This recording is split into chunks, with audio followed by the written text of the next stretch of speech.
eso, invitamos al doctor Rafael Breidobey, que es abogado, especialista en régimen jurídico de los recursos naturales y ambiente de la Universidad de Buenos Aires, doctor en filosofía por la Universidad Abad Oliva de Barcelona, y bueno, una serie de distinciones y méritos académicos, como también autor prolífico de libros y artículos. Lo que sí me dijo es, sobre todo, que soy el director de la revista Gladius, que está aquí, que es con lo que él y un grupo de amigos está librando también el buen combate cultural. Como ustedes saben, cuando se cierra la revista Micael del Seminario de Paraná, que tenía un nivel intelectual sin parangón en la Argentina, Joseph Piper, por ejemplo, mandaba colaboraciones desde Alemania. Cuando se cierra la revista Micael de Paraná, el Seminario de Paraná, surge en Buenos Aires Gladius como ser una continuidad, pero con una nota distintiva, que ya no es la impronta sacerdotal, sino que es la impronta laical y el interés por todos los temas que gravitan en la cultura. Con respecto al padre Julio Mempiel, unas pequeñas notas biográficas para quienes nunca lo han leído, no han podido conocerlo, creo que cabe decirlas, y luego ya le cedo la palabra a Rafael, y seguidamente, al término de su exposición, abrimos las preguntas, ¿no es cierto?, para aprovechar su saber, que no es solamente teorético, sino también histórico, porque vamos a hablar del pensamiento de un sacerdote argentino. Podríamos calificar al padre Julio Mempiel como un alma grande, caracterizada por la virtud de la magnanimidad, un alma grande, todo lo opuesto a la pusilanimidad. Si hay algo que permite entender su obra, inclusive libros como de la Cábala del Progresismo o Conceptos Fundamentales de Economía u otros libros vinculados a temas temporales, es que siempre pensó y vivió como sacerdote católico que lo respiraba y lo transpiraba por los poros. La sotana se le había vuelto piel. Y en su pensamiento, el núcleo, el nervio central era precisamente la centralidad de nuestro Señor Jesucristo, es decir, la encarnación del Verbo de Dios. Y esta centralidad en su vida y en su pensamiento está fundada en la unión hipostática, es decir, en la unidad de las dos naturalezas en la persona única del Verbo. Por eso él supo comentar aquel texto de Pablo: todo es vuestro, vosotros sois de Cristo y Cristo es de Dios, mostrando una subordinación de las cosas al hombre, del hombre a Cristo y de Cristo a Dios en tanto hombre. El padre Julio nació en Buenos Aires. Voy a darlo en modo de tips para ser bien gráfico y rápido. Nació en Buenos Aires el 31 de agosto de 1905, cursó sus estudios en el seminario de Villa Devoto, donde egresó como doctor en filosofía y teología, siendo ordenado sacerdote el 20 de diciembre de 1930. Una característica que muestran sus compañeros de seminario de su nivel intelectual y su vocación al estudio era que iba estudiando las materias del año siguiente. Ejemplo de esto es que a los 27 años, es decir, 2 años después de ser ordenado, escribe una de sus obras fundamentales, Concepción Católica de la Política, definiendo esta como una ciencia arquitectónica, y él se inspira tanto en Santo Tomás como en el Estagirita. Ciencia y arte que tiene por finalidad el bien común natural y sobrenatural. No podríamos decir que tuvo un maestro o maestros a los cuales, por ejemplo, él frecuentara tipo discípulo. Sí fue discípulo de Santo Tomás, a quien leía diariamente, y del magisterio de la Iglesia. Era lector y estudioso inteligente, perseverante y siempre iba a las fuentes. Por ejemplo, en su libro que está allí atrás, uno de ellos que se llama Teilhard de Chardin o La religión de la evolución, él presenta a Teilhard con una delicadeza, con una altura, habiendo leído a Teilhard en francés, y luego hace la crítica a Teilhard. Así se manejó en toda su vida intelectual. Una anécdota es que apenas consagrado sacerdote lo destinan a la iglesia de Valvanera y tenía la costumbre de leer la Suma Teológica caminando en el atrio. Justo había llegado el obispo de Buenos Aires y le dice qué estaba haciendo y el padre le comenta. Y le dice, pero mi hijo, no lee esas cosas complicadas que le va a quemar la cabeza. Podríamos decir que escribió la verdad, ahí están sus libros, e hizo la verdad. De hecho, en el epitafio de su tumba, que se encuentra en la parroquia Nuestra Señora de la Salud, en el barrio porteño de Versalles, el epitafio dice, amó la verdad. Y también promovió que los demás hicieran lo mismo. Sacerdote mariano, era de rezar los 15 misterios diarios. Los feligreses, cuando fue párroco y luego ya cuando vivía, nos ubicamos en la Manzana de las Luces, donde está la Santa Casa de Ejercicio, que fundó Mamantula, él vivía allí. Dicen los vecinos que lo veían todas las tardes con el rosario siempre en sotana y con el rosario atrás, caminando por las veredas, rezando los 15 misterios. Uno de sus discípulos, que tenía que hacer unas consultas, un sacerdote muy jovencito, lo fue a consultar y le dijo al padre, mire, la misa hace milagros. Pida lo que me está pidiendo, pídalo en la misa. Era un convencido de la virtualidad del santo sacrificio. También recordemos que no era solamente un teórico, sino que era un hombre de acción. Por eso fundó los Scouts Católicos Argentinos.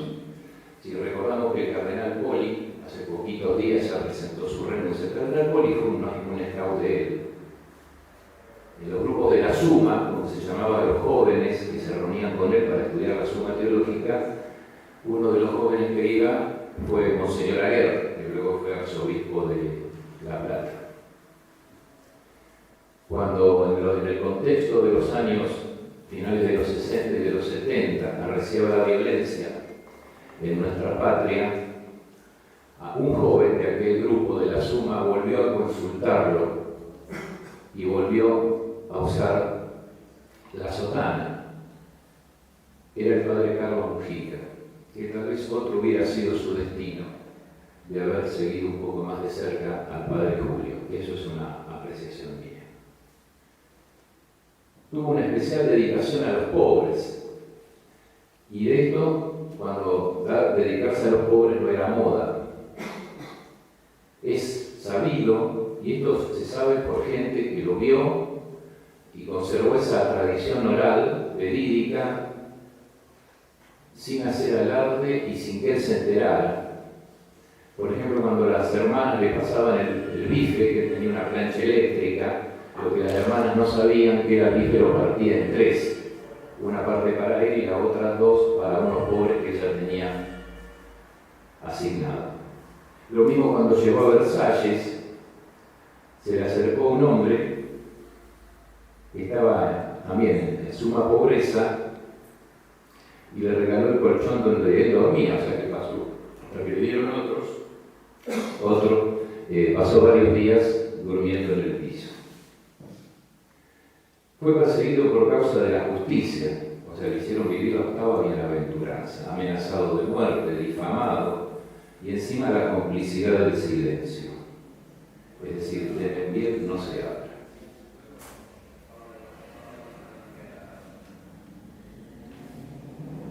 Fue un hombre de mucho diálogo y dialogaba con cualquiera, por eso lo iban a ver.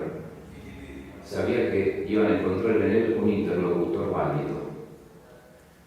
También fue un redentor del tiempo, era muy disciplinado, no era terco con los horarios, pero generalmente no se lo encontraba despierto después de las 10 de la noche y ya a las 6 de la mañana estaba levantado. Y hacía leer, por ejemplo, cuando alguien iba a consultar buscar algo, en lugar de él ponerse a hablar, le decía, toma, mira, léete esto. Entonces lo hacía leer delante de él y recién después comentaba. Estimados amigos, estoy muy contento de estar otra vez en este lugar.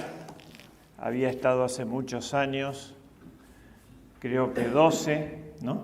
Cuando presenté un libro mío, La teología política de Gaidán de Roussel, un gran amigo del padre Membiel. Y las influencias mayores que tuvo acá fueron Membiel y Castellani, escribió en sus revistas.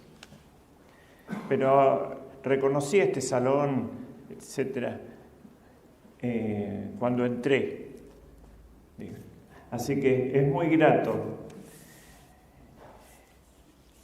estar en este lugar y estar con ustedes. Estamos reconstruyendo permanentemente nuestra civilización y nuestra ciudad cristiana, que está en lucha desde antes de que exista el hombre, ¿no? Como nos dice el relato de la Escritura en el Apocalipsis, ¿quién como Dios? ¿No? La lucha primordial. Y no serviré, non serviam. Las dos grandes batallas. Pues bien, esta es la idea fundamental de Membiel, que vamos a tratar de explicar con la sencillez que nos han pedido y que se merece. Membiel es un autor que tiene muy bien claro su objetivo de sabiduría y distingue perfectamente las ciencias, sin pegotear ni mezclar los planos. Él busca la sabiduría, no la ciencia. La sabiduría es más que la ciencia. Y sabe cuál es el lugar que hay que darle al misterio, cuál es el lugar que hay que darle a la razón, cuál es el lugar que hay que darle a la filosofía. Y sus obras son una delicia leerlas, porque es un gran escritor también y un gran predicador. Por ejemplo, algunos de sus libros, igual que en el caso del padre Sáenz, o Sáenz igual que él, son desgrabación de conferencias, por eso a veces tienen repeticiones, pero es muy agradable leerlo porque es como si uno lo estuviera escuchando. Y es que así fue. Son desgrabaciones uno conversa con él cuando lo lee. Y en su libro parte de los dos principales misterios de nuestra fe. En el libro que tengo aquí, uno de los que voy a comentar, que es de la cábala al progresismo. ¿Cuáles son los dos principales misterios de nuestra fe? La Trinidad, la Santísima Trinidad, y la encarnación, pasión, muerte y resurrección de nuestro Señor Jesucristo. Y ambos misterios los expresamos con la señal de la cruz. El hecho central de toda la historia humana es la encarnación del Verbo, y el hecho final es el juicio final.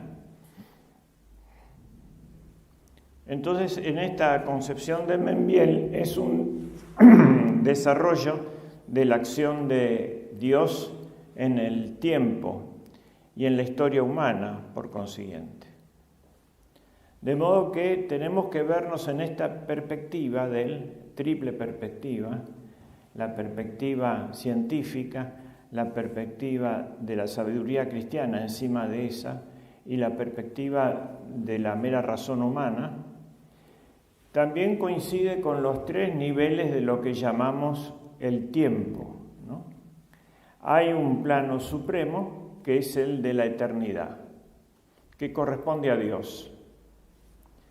La eternidad, ¿qué es? Es la posesión simultánea y perfecta de una vida sin término. Sin término sobra, dice Santo Tomás, ¿no? Pero nos viene bien para explicar como reforzativo. La posesión simultánea y perfecta de la vida. Luego está el tiempo humano, que tiene varios aspectos. Está el tiempo cronológico, según el día y la noche y las horas. Está el tiempo que es cronos, ese cronológico, el tiempo que es oportunidad. No es el momento de hablar de eso. Está el tiempo que es clima. Qué pesado está el tiempo, ¿no? Todo eso son tiempos humanos. Y en el medio está la eviternidad propia de los ángeles, que también la utiliza Membiel. Y no es el tiempo cronológico, porque los ángeles no están sujetos al tiempo humano ni al espacio, porque son espíritus, pero tampoco es la eternidad propia de Dios, sino que es eviternidad. No cambian en su naturaleza los ángeles, ya están determinados, para siempre son buenos o malos, pero pueden cambiar sus pensamientos y sus voliciones. Eso nos da ese plano que influye en el nuestro. Son también los llamados evos o edades así. Por ejemplo, cuando hablamos del medioevo, toda una época, o la modernidad, los 5 últimos siglos de la historia humana, que ya terminaron y estamos en un mundo posmoderno. Entonces ahí es como si se hubiera cambiado un candelabro en el Apocalipsis. Pasó un evo. Y lo que se ve en ese evo, por ejemplo, la peste, en ese plano, puede estar en el tiempo cronológico muchas veces. Puede encarnarse en el tiempo humano muchas veces, aunque sea uno en el plano angélico. Por ejemplo, la primera peste de las plagas de Egipto, que se desencadenaron, ¿no?, como castigo de Dios. Después la peste negra en la Edad Media, la sífilis en el Renacimiento, que aparece. Y tuvimos nosotros el SIDA hace 30 años y ahora el COVID. Pero Castellani dice, con mucha agudeza, se trata de la misma que vuelve, y vuelve, se la cree vencida y vuelve, ¿no? Eso nos marca, nos puede dar un poco de las distintas dimensiones que tiene este aspecto histórico y eterno entre la eternidad y el tiempo.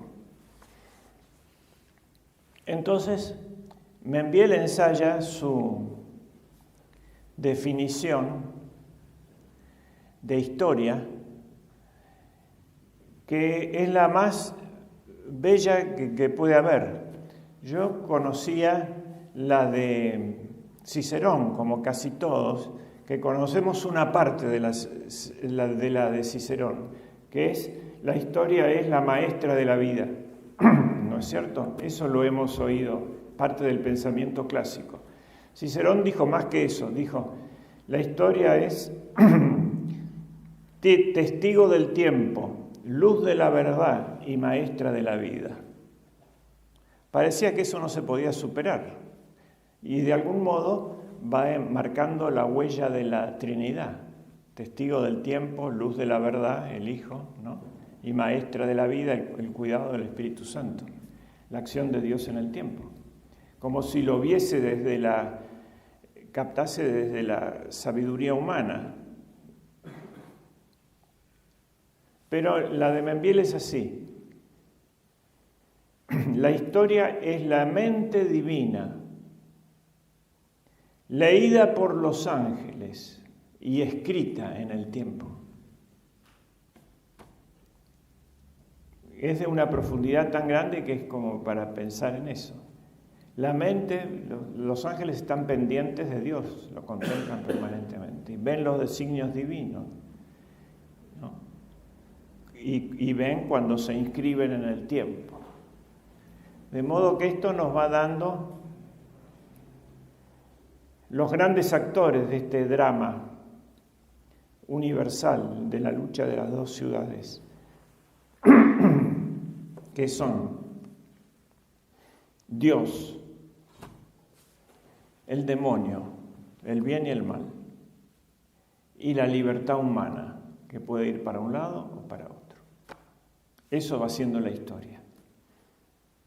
La providencia divina, la maldad humana como causa deficiente y la libertad humana que opta por un camino o por otro. Pues bien, entonces continuemos con nuestra... Él habla de dos revelaciones partiendo de la historia sagrada. Una cábala quiere decir revelación. Una que empieza en Adán,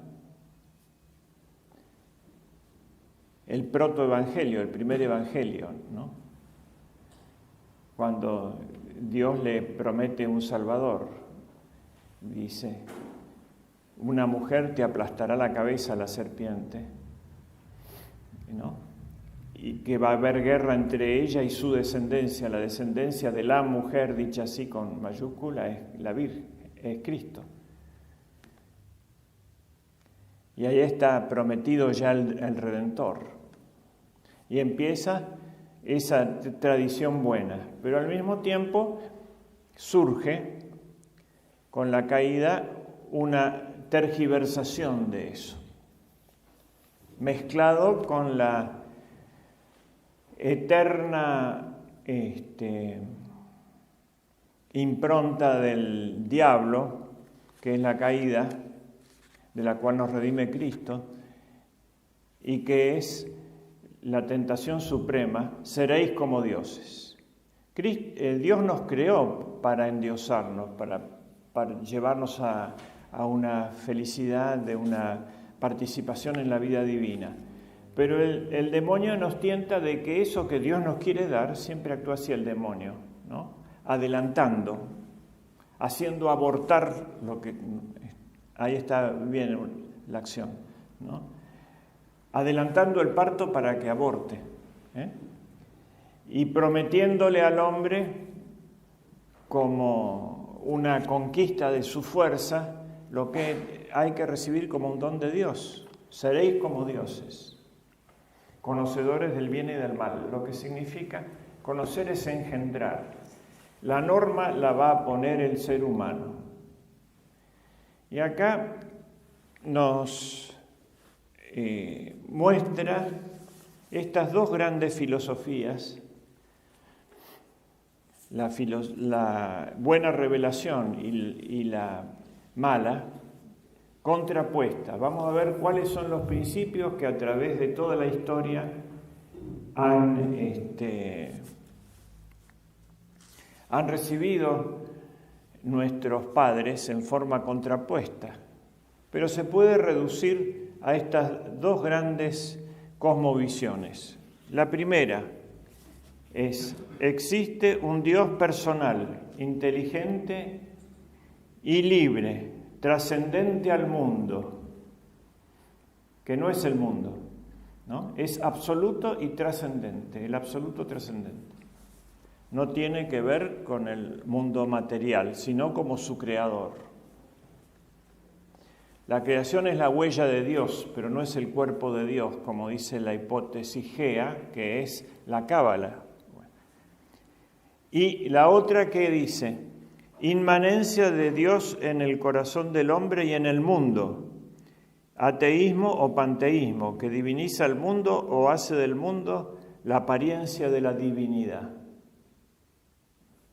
Es decir, solamente existe este mundo material, este mundo tiene un sentido, pero es el alma del mundo, el príncipe de este mundo, eso es Dios. Para la Cábala. Y de ese mundo, la parte más lúcida es el hombre, por lo tanto, el hombre, ahí está la autoconciencia del mundo. El hombre es Dios. O ese Dios está en la autoconciencia que va adquiriendo el hombre de su poder. Ese es el otro pensamiento. Pero hay algunos derivados más. Es decir, ¿de dónde sale el mundo? Para nosotros se crea de la nada. Antes de la creación del mundo, bueno, no había nada porque estaba Dios. Es decir, no está. Y después se crea el mundo. Y todavía no hay tiempo. Tiempo hay recién cuando aparece el hombre. Pero existe la creación. El último día entra el hombre como un sacerdote y como un rey, pero no como un dios de la creación. Entra último en la gran fiesta de la creación. Dios es causa eficiente del hombre y del mundo, cuya realidad saca de la nada. Y la Cábala que dice que el mundo y el hombre están hechos de la sustancia divina. Es decir, el hombre es una chispa que sale de la gran hoguera, ¿no?, divina. Pero es la misma sustancia. Un emanantismo. Tercera, Dios destina al hombre a la divinización, dándole por gracia un destino que supera todas las exigencias de su ser. La divinización no le corresponde por su ser. Estamos llamados a participar de la vida divina, pero como un don, no como una consecuencia de nuestra fuerza muscular o cerebral. Y acá dice, en la Cábala dice, el hombre está divinizado en su naturaleza. El hombre es Dios. Sobre todo cuando cree que controla la evolución, como ahora.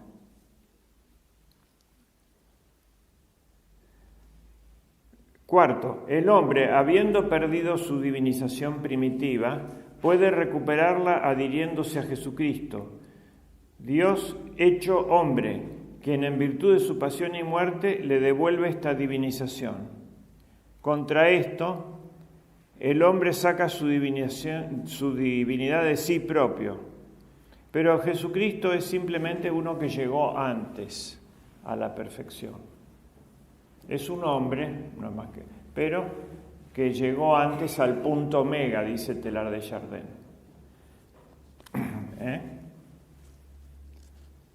Entonces, el infierno que es quedarse atrás en la evolución, para Teilhard. Y el cielo que es ir adelante, pero todo es en la inmanencia, ¿no? El transhumanismo. Ahora recordemos, el hombre el que ahora habla de filósofo del Foro de Davos, Harari, tiene un libro anteúltimo que se llama Homo Deus, el hombre Dios. Y ahí dice que por la ingeniería cyborg, por las neurociencias y por la vía ingeniería, el hombre ya va a poder ser eterno y participar de una gran inteligencia universal, con el algoritmo supremo. Y va a tener toda la felicidad en la inmanencia. Pero ahora vemos que vamos a un gran desastre.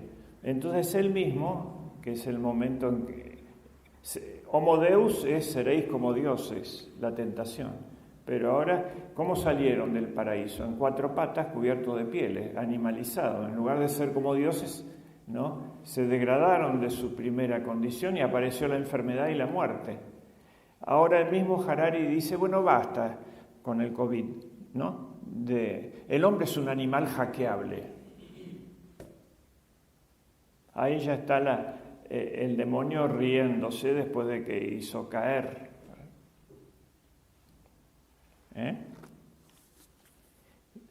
Siempre ocurre, nunca cumple el demonio.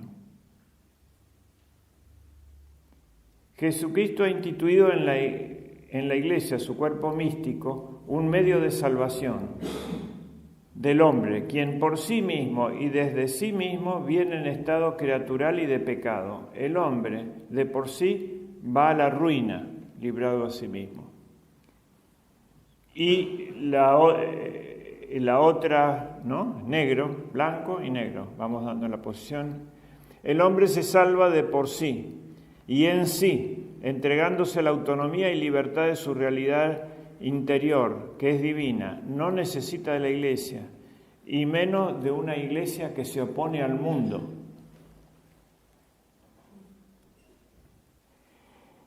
Luego viene el otro principio: la Iglesia existe como institución fuera y por encima del mundo, en virtud de los méritos de Cristo, como de necesidad para salvar al mundo.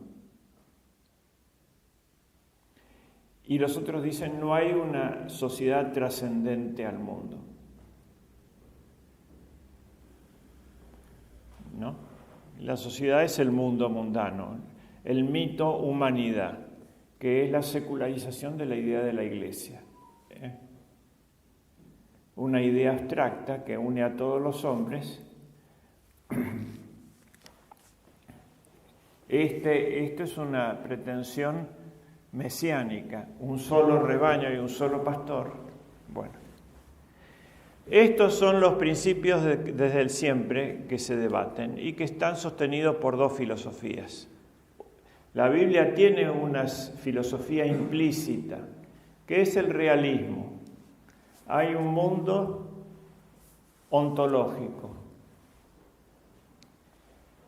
Y el mundo gnoseológico de nuestros conocimientos depende del ontológico. Y el mundo gramatical de nuestras comunicaciones depende del gnoseológico. Si lo que yo digo no tiene que ver con lo que estoy pensando, estoy mintiendo. Y si lo que pienso no tiene que ver con la realidad, me estoy equivocando. Entonces, nuestras ideas dependen de la realidad, y esa adecuación es la verdad. Y nuestra palabra depende de nuestra inteligencia, de lo que estamos pensando, de nuestra idea, es la transmisión de nuestras ideas. Pero las ideas a su vez tienen que estar conforme a algo real. Aquí lo que hace la tentación de esta civilización es al revés, invertir esto, y la idea es más importante que pensar, el idealismo, pero no el idealismo de los buenos ideales que debemos tener todos, sino de que la idea, la ocurrencia nuestra, se puede llevar por delante de la realidad, la idea del ideólogo, no la idea del idealista, en el sentido del que tiene ideales. Todos tenemos que tener ideales y buenos. Pero que mi ocurrencia se puede llevar por delante de la realidad y que las cosas son como las percibo y no como son, y las percibo caprichosamente, porque si no estoy atado a la máquina fotográfica de mis ojos, ¿no? Que entonces, para ser libre, yo veo ese retrato cuadrado y digo que es redondo, pero bueno, eso ya es locura, Y acá vemos el Dios invertido, del cual nos hablará Membiel, nos dará 11 características.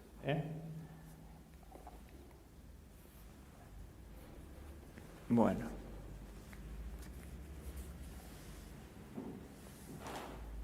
Cuando llega Cristo y redime la humanidad, la eternidad entra en el tiempo. El tiempo cronológico se había vuelto un enemigo del hombre. Los griegos decían que Cronos, ¿no?, devoraba a sus hijos. Hay un cuadro de Goya terrible que aparece comiéndose a sus hijos. Pero cuando la eternidad entra en el tiempo, redime el tiempo. Entonces, cada acto bueno que hacemos nosotros, lo hacemos con Cristo. Y por lo tanto es eterno.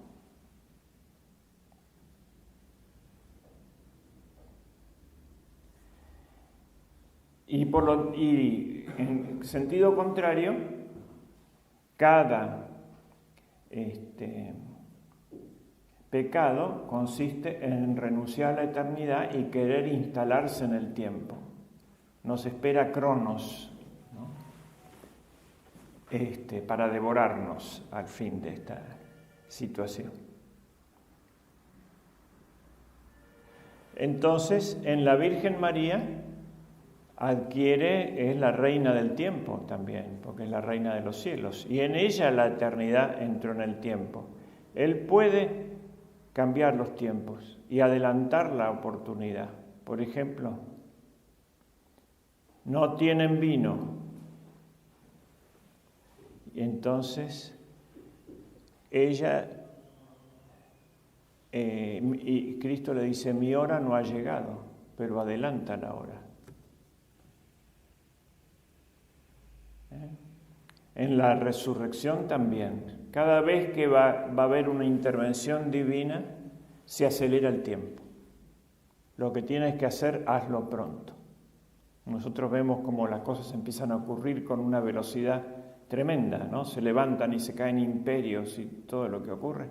No tenemos tiempo de inventariar todo lo que está sucediendo, ¿eh? Y a veces pasan tantas cosas que nos parece que no pasa nada, porque como cuando uno va en un avión, ¿no?, parece que el avión no se mueve y va a una velocidad tremenda y ve la llanura de nubes así, y que está inmóvil, colgado. Pero es que está pasando todo muy rápido. Está interviniendo ya Dios en la historia humana de nuevo. También es muy posible que haya adelantado la resurrección al tercer día, pero fue el primer minuto del tercer día. ¿Por qué? Porque seguramente se apareció la Virgen primero, ¿no? La eternidad entra en el tiempo. Y hay que redimir el tiempo haciendo actos buenos que tienen un valor eterno, ¿eh? Y esas tres dimensiones las maneja perfectamente Membiel. Y por supuesto no acepta Membiel la división que tenemos que aceptar todos, pero tenemos la buena subyacente. La que tenemos que aceptar todo, impuesta por los filósofos, es la edad antigua, que era la verdadera civilización, el paganismo. Después, el renacimiento del paganismo, que fue la edad antigua asesinada por los bárbaros, y la edad media en el medio, algo que no vale, que es la era cristiana, ¿no? Para negar la edad cristiana la llamaban edad media, negar la cristiandad. Y acá hay dos cosas que tenemos que distinguir: qué es la Iglesia y qué es la cristiandad. Son dos cosas distintas. La Iglesia es el cuerpo místico de Cristo. Y va a existir siempre porque existe su cabeza, Cristo, y ya se encarnó.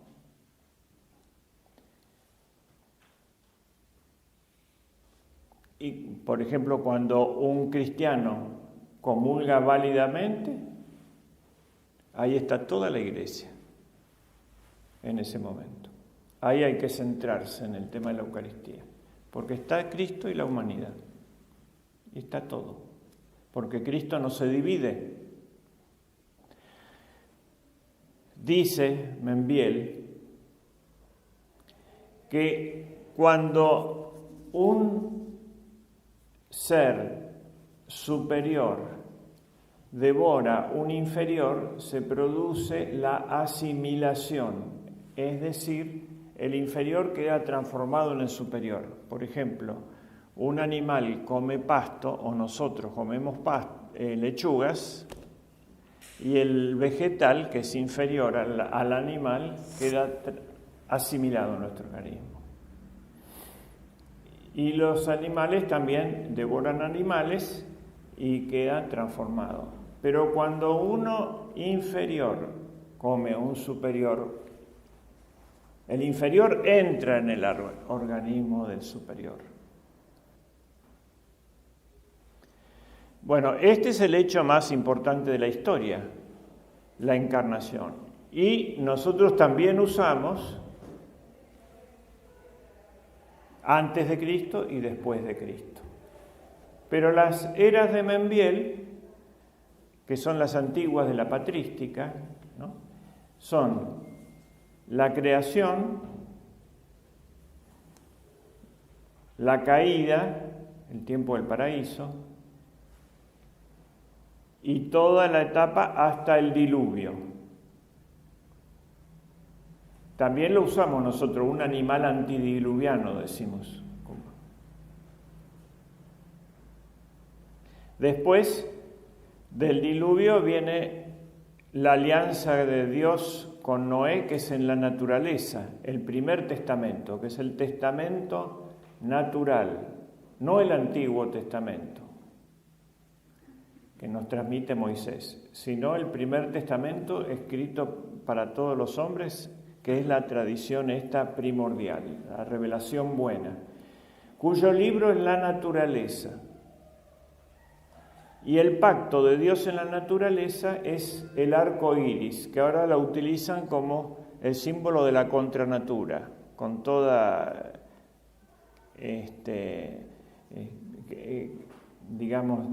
mal designio. Dios le promete a Noé que no va a destruir el mundo nuevamente como el diluvio, y la prueba de ese pacto es el arco iris. Pero ya vemos que hay dos fracasos de la humanidad. El primero es la expulsión del paraíso, el segundo es el diluvio universal, y los terminan en un desastre ecológico. El tercero es Babel, y ahí empieza el tiempo de las naciones, con la confusión de las lenguas, ¿no? Dios envía 72 ángeles para que les enseñen lenguas distintas. ¿Eso qué quiere decir? Que el espíritu de cada pueblo, de cada nación, está en su lengua. Y que las naciones tienen un principio espiritual. La nuestra es el español. Nuestra nación en realidad es toda la hispanidad, Hispanoamérica. Son patrias dentro de una sola gran nación, que tiene un principio espiritual sin duda, porque se creó una lengua, en este libro mío lo explico, Política y sentido de la historia, el carácter de la lengua hispánica. También he puesto lo de la tradición primordial de Membiel, por eso lo traje para leer algunos textos que los tenía aquí. Entonces, Membiel se maneja con esas edades. Está el sometimiento a Egipto, la tierra de la esclavitud, el primer control de la natalidad. Si es niño, morirá. Si es mujer, vivirá, dice el faraón.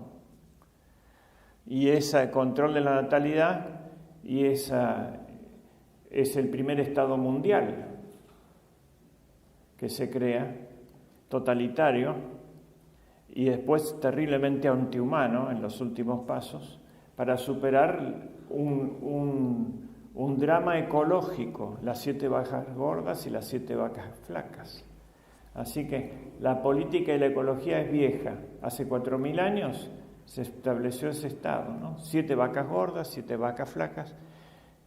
Empieza con el problema de los ciclos agrarios. Entonces, ¿qué hay que hacer? Hay que guardar en los años buenos para pasar los años malos. Bueno, así hace. El primer año fueron a ver al divino faraón y le dijeron, danos pan. Y el faraón dice, ¿por qué le voy a dar pan? Porque hay sequía y moriremos delante de tus ojos, y nosotros y nuestros hijos. Entonces el faraón dijo, les voy a dar pan, pero entreguen toda la moneda. Eso es el paso que viene ahora, la desaparición de la moneda. Segundo paso, año.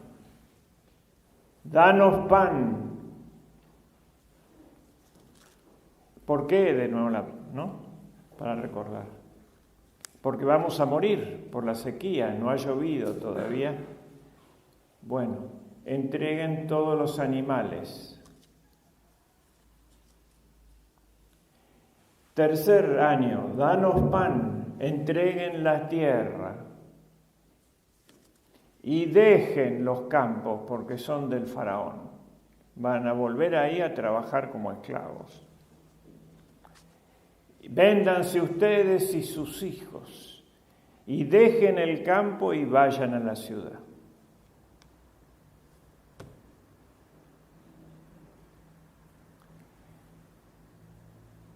¿No? Y se crearon las civilizaciones nacen en el campo y mueren en la ciudad. Igual que Cristo. Nació en Belén y lo mataron en Jerusalén.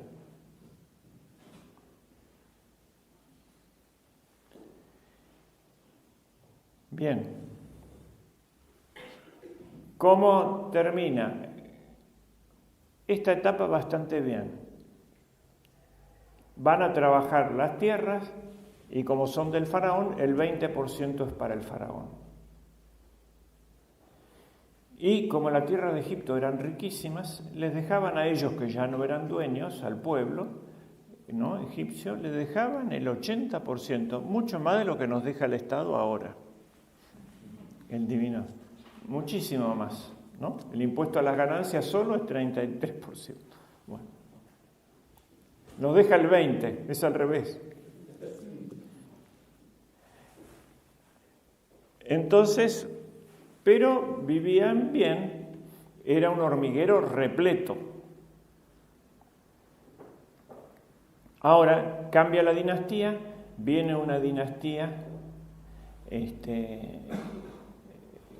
africana, distinta de la que había de los Hicsos, reyes pastores, que eran parientes de los judíos, porque eran árabes y son primos. Y eso lo estudia muy bien Membiel en la historia de los pueblos bíblicos. Entonces dice, estos crecen muy numerosamente, dice el faraón. Entonces van a volver a llamar a los Hicsos, a los reyes pastores. ¿Y qué hay que hacer? Y hay que ahí pone el control de la natalidad. Barriga repleta. Hormiguero lleno, pero no hijos, sobre todo no varones. Mujeres sí como obreras. Y mientras no den hijos varones, porque son más fáciles de dominar para ellos. Sobre todo si mujeres privadas de la corona principal, que es ser esposa y madre, y reducida a una obrera. Y a eso lo llamaban liberación femenina.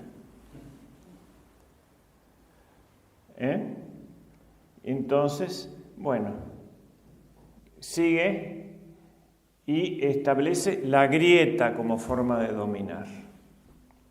Ellos y nosotros. Antes era un solo pueblo, ¿no? Ellos van a llamar a los otros, van a venir, entonces hay que esto instala la división.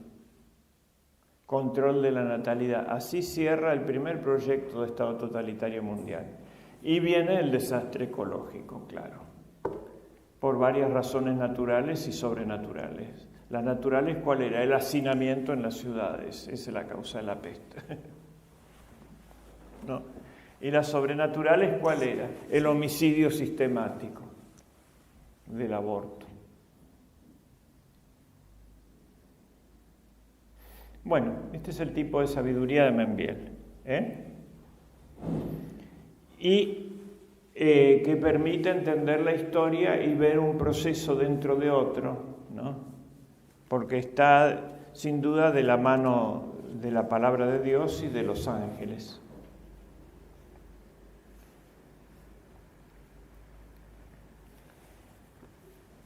Conclusión, filosofía realista.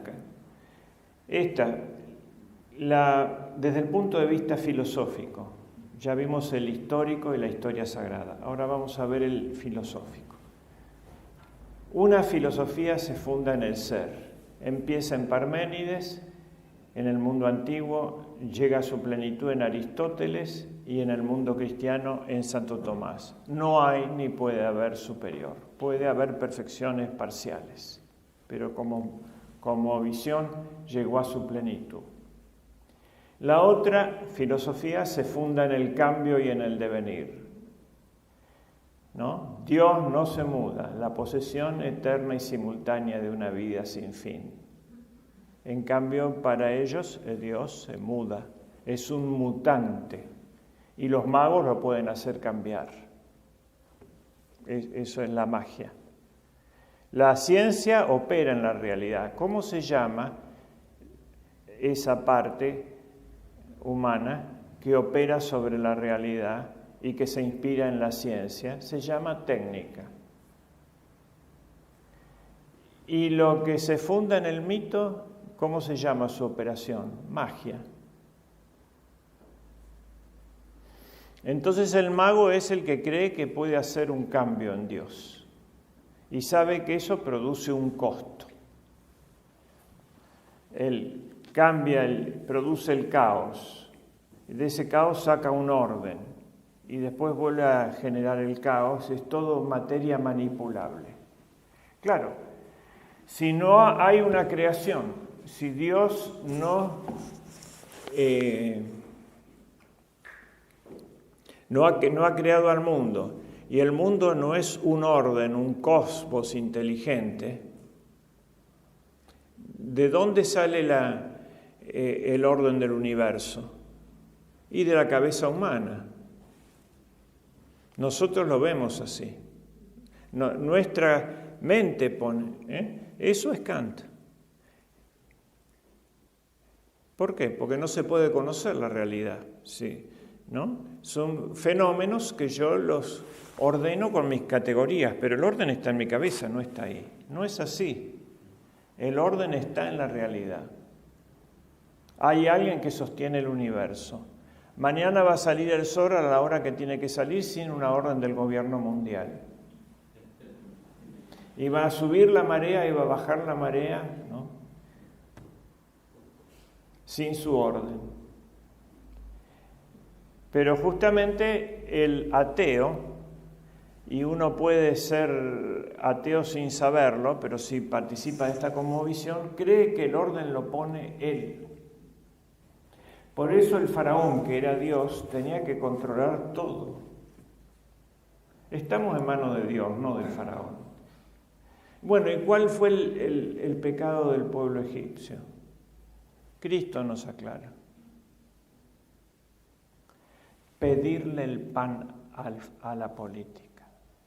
Esa oración, danos pan, ¿no? El pan nuestro de cada día, hay que pedírselo a Dios. Pero el hombre de la ciudad le pide todo a la política. El hombre del campo le pide que llueva a Dios, cuando hay sequía. Está en manos de Dios. ¿Se entiende? Entonces viviendo en medio de la naturaleza, de la obra creadora, era más fácil adecuarse a que el orden, hay una ley en la naturaleza, que es la ley del Padre, ¿no? El Padre, al crear las cosas como son, las cosas son como las vemos, pero las cosas son porque Dios las ve. Cuando Dios nombra las cosas, hágase la luz fue. Es decir, que la palabra de Dios constituye el ser.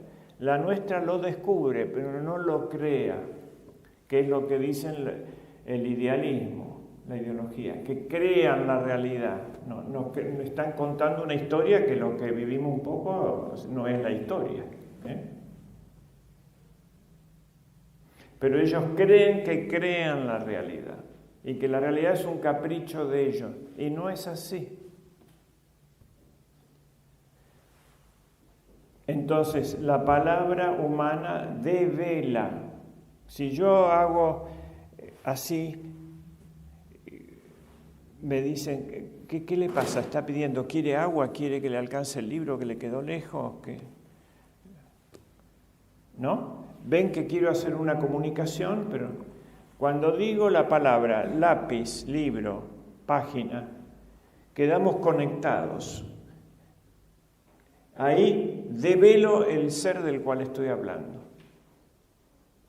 La palabra humana lo descubre, pero esto no está aquí porque lo dije simplemente, hágase la botella, sino porque alguien la trajo. Nuestra palabra no constituye el ser. Y las cosas son como las vemos también, pero son porque Dios las ve. Entonces, ¿cuál es el objeto de la ciencia? Y con eso dejamos la parte filosófica y científica. Y vamos a sus aplicaciones políticas.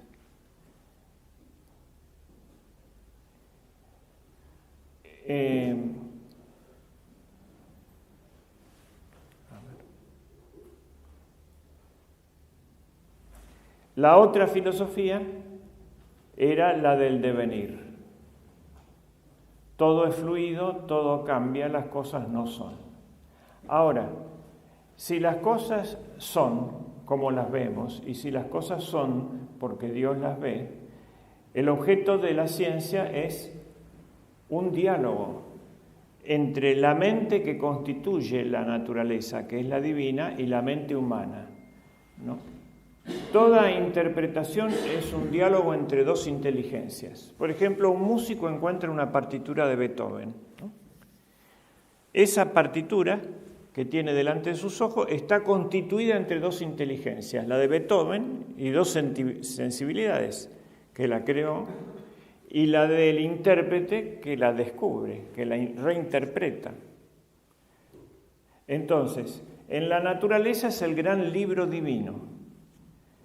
Y nosotros lo descubrimos, lo leemos, pero al leerlo interpretamos el pensamiento divino escrito en la cosa.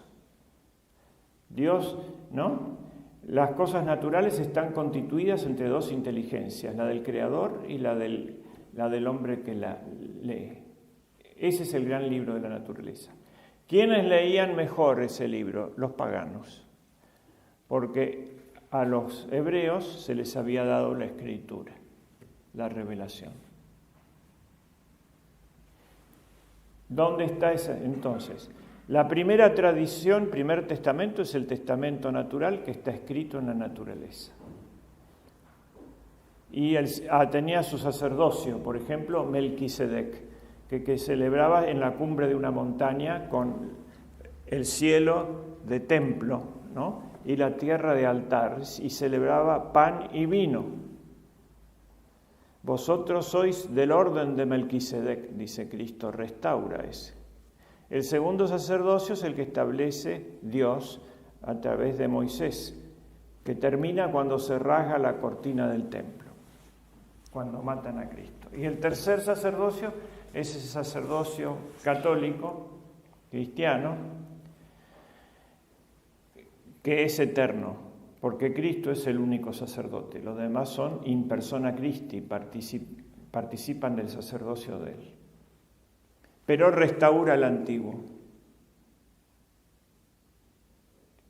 Y lo nombramos en la misa. Entonces, la ley natural, muy violada en nuestros días, La ley de Moisés, que es la palabra empieza a encarnarse, se encarna en una palabra humana, la del profeta, la ley de los profetas. Y después Cristo envía al Espíritu Santo, está la ley del amor. 3 leyes que están de acuerdo entre sí, ¿no? Porque Cristo no vino a derogar la ley, vino a planificar la ley de Moisés. Los 10 mandamientos se reducen a uno solo, amar, porque el que ama no miente, ni roba, ni lastima. Concentra en la ley suprema del amor, pero está latente. Entonces el espíritu cabalista quiere romper estas 3 leyes. Es enemigo de el amor, por supuesto, y es amor a sí mismo, egoísmo, amor sui, que la ciudad del diablo se ama a sí misma. Y no a Dios, ni al hombre imagen de Dios.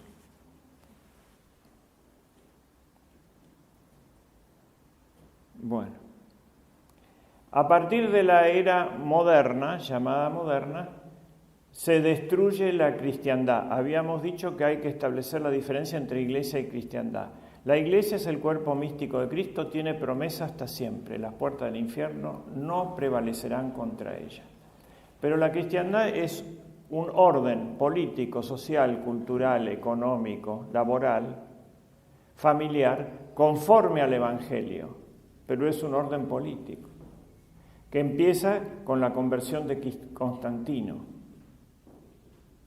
y empieza a desmoronarse en la época moderna, ¿no es cierto? Cuando se cambia a Dios, amar a Dios sobre todas las cosas, se subordina la religión a la política, los reyes protestantes, y establecen que el fin de la sociedad no es el bien común, sino el poder, Maquiavelo, obtener el poder. Entonces es una vuelta monstruosa, es una inversión. Y vemos acá el mundo invertido. Tema también que hay que tratar en esta época, el tema de la inversión, ¿no? Son varias inversiones que produce un Dios invertido, que lo retrata Membiel también.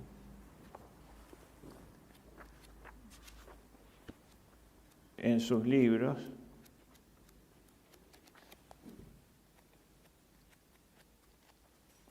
A ver, acá está.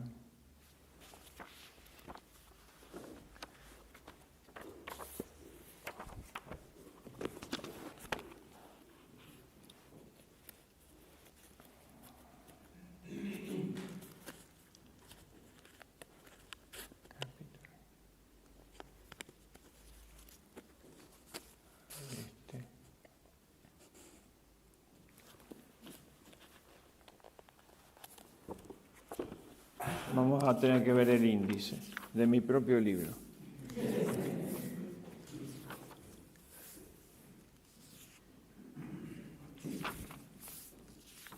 El mundo invertido, 369.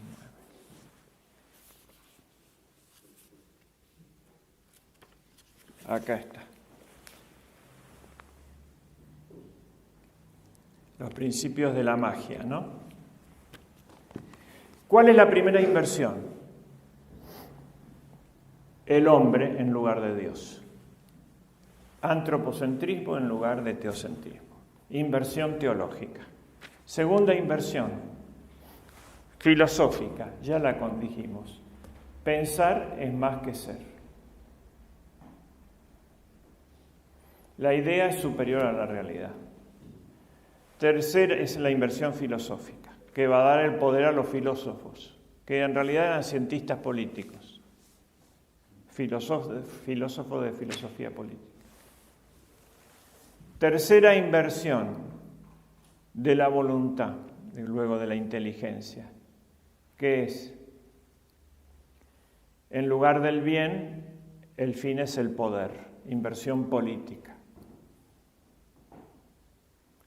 Cuarta inversión, la inversión económica. ¿No?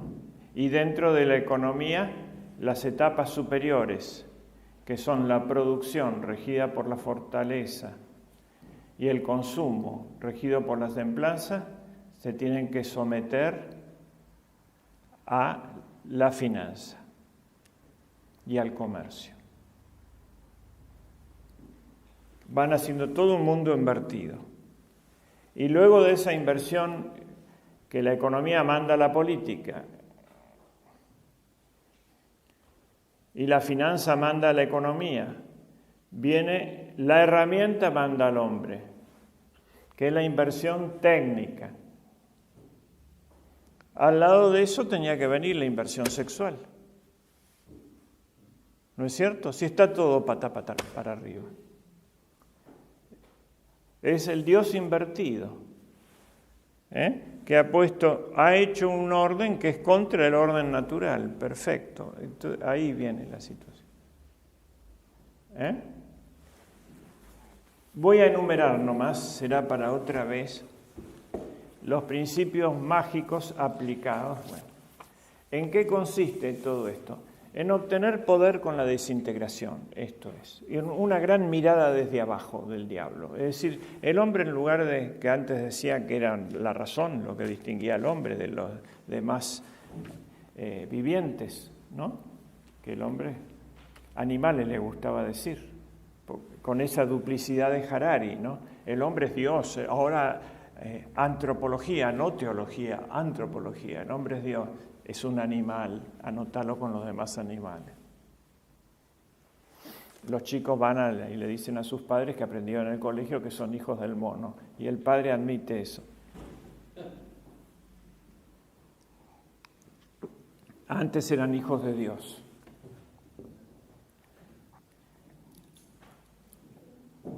¿No?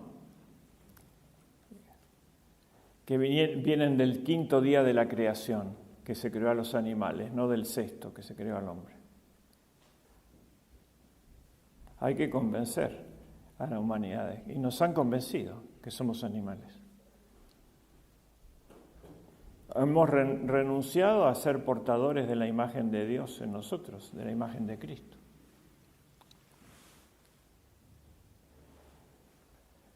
Bueno, ahí está la caída, Y ahora viene lo último, el estado idolátrico mundial, que no es un estado como el Stalin, ojalá, porque a ese estado se lo venció, ¿no? Y el gran mensaje de Fátima es que se puede sobrevivir bajo el imperio del anticristo cuando era así staliniano. Es que nos van a enchufar a una máquina. Ese es el problema. La última ideología es tecnológica. Después del comunismo, fueron sucediendo las ideologías, todas antropocéntricas, hasta que ahora se niega al hombre. Vino la abolición del hombre. Por eso terminó el mundo moderno. Pero hemos idolatrado al hombre del poder en el rey, que pasó a ser el jefe de la religión, y la religión queda subordinada al poder real. ¿Y dónde terminaron los reyes? Los reyes terminaron en la guillotina, porque no pueden ocupar el lugar de Dios. ¿No es cierto? Pueden treparse, sentarse en el altar, pero las expectativas humanas no las van a poder cubrir.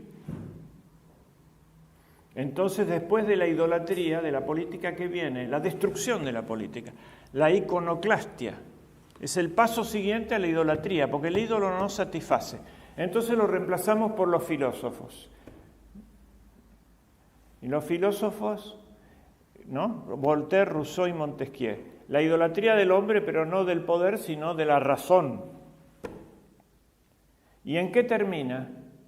Ahora los reyes nos dejaron como herencia el Estado absoluto. Los reyes esos absolutos, anticristianos, ¿no? Y después vinieron los filósofos. ¿Y qué nos dejaron? La ideología la confusión mental y la manía legislativa. Y viene Napoleón Bonaparte, la gloria de Francia. ¿Y qué nos deja? La guerra como fenómeno permanente, es la Primera Guerra Mundial, ¿no? Nosotros no sé, es europea, pero Europa dominaba el mundo, entonces hasta acá tiene consecuencias porque nos independizamos en la guerra napoleónica. Es decir, nos fragmentamos y perdimos la unidad de nuestra nación.